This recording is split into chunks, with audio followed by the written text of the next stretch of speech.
সালে 12ই মের আগে আমাদের জীবনযাত্রা একদম যেমন একটা চলে, সবার সংসার হয়েছে, প্রায় 6 বছর 7 বছর চাকরি করে ফেলেছি। তারপর যেমন ভালোভাবে সবার জীবনযাত্রা ভালোভাবে চলছে, তারপর 12 মে আমাদের অন্ধকারময় একদম জীবন বা যুগ চলে এলো আমাদের লাইফে, 32,000-এর লাইফে। যখন আমরা শুনলাম বিকাল 4টের সময় বাতিল হলো, শুধু বাতিলটা শুনে নয়, এবং সমাজ মাধ্যমে মানে কোনো 32,000 টিচার যেখানেই যাচ্ছে তোদের বাতিল, তোদের চাকরি বাতিল, দুর্নীতি করে, মানে এই দুর্নীতি, কেউ কিন্তু আমরা দুর্নীতি করিনি, তা সত্ত্বেও না জেনেই আমরা হঠাৎ দুর্নীতির শিকার হয়ে গেলাম। এবং যে সমাজ মাধ্যমে যে আমরা অযোগ্য হিসাবে বিবেচিত হলাম, এত যোগ্যতা থাকা সত্ত্বেও আমাদের কিন্তু এইভাবে বিবেচিত হতে হলো। এবং সেই 2 বছর ধরেই আমরা কিন্তু এখনও আমরা ফেস করছি।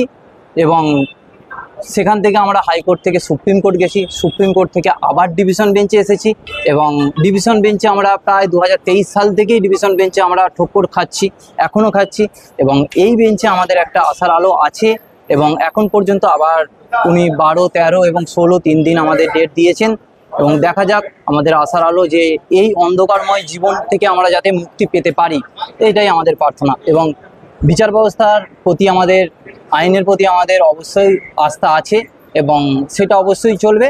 এবং আমরা দেখছি আপনাদের মাধ্যমে সমাজকে বার্তা দিতে, যে আমরাও যোগ্য, তা সত্ত্বেও এইভাবে সমাজ মাধ্যমে বলে বেড়ানো হচ্ছে যে আমরা অযোগ্য, আমরা আমরা দুর্নীতি করে পেয়েছি। কিন্তু 32,000-এর মধ্যে একজনকেও, আজকেও ওখানে এজি স্যার বলেছেন, অ্যাডভোকেট জেনারেল স্যার বলেছেন যে একজনেরও কিন্তু মানে দুর্নীতি প্রমাণ হয়নি।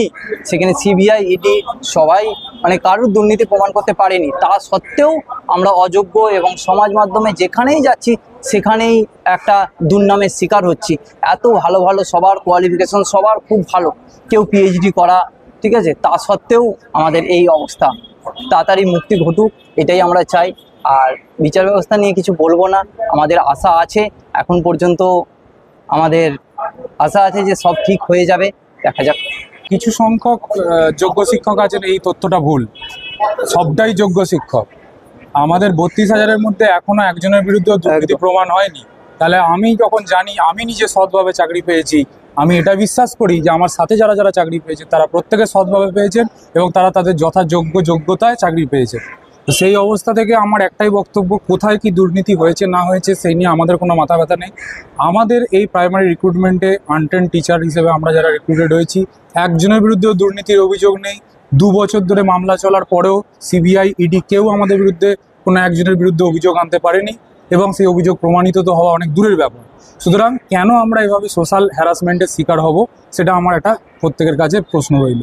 আমরা যে প্রতিনিয়ত আমাদের সমাজে, স্কুলের চারপাশে বা অন্যান্য জায়গায় প্রত্যেকের কটাক্ষের শিকার হচ্ছি, তির্যক দৃষ্টির শিকার হচ্ছি, সেগুলো আমাদেরকে মানসিকভাবে কিন্তু আঘাত করছে। আমরা কেউ একজনও দোষী না হয়েও প্রত্যেকে এই অবস্থার মধ্যে দিয়ে যাচ্ছি।